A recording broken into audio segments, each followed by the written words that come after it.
لکه اوس طالبانو په دغه عصر کې امریکې نوم چاله ډاره نسو اخیستی، خو الله عز وجل په افغانستان کې د افغانانو په لاس باندې ماته کړله. د طالبانو اصل مقصد دا و چې الله عز وجل حق ثابت کی. طالبانو ما زړه کې څه نورې ګیلې مسته، زه وایم طالبانو موږ دلته چې کامیاب سولو باید موږ له دې نه د یو معجزې په شکل ګټه علماو اخیستلی وای له د اسلامي نظام نه. داسې یو لوی باب مو په شرقي او غربي نړۍ کې د اسلام د دین دپاره د راتللو دپاره لاره ترې جوړه کړې وای.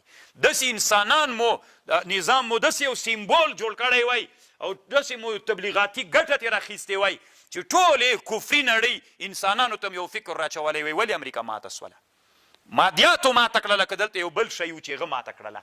نو دا مو په دې مو کار کړی وای چې مادیاتو که ماته کړی وای باید دوی موږ مات کړي وای، مادیاتو نه یو بل الهي نصرت موږ کامیابه کړي و، امریکا یې ماته وګرځوله. نو طالبان ورونو نن به د اسلام ته د دعوت یو لوی دروازه راخلاصي و، انسانانو به ایمان راوړي.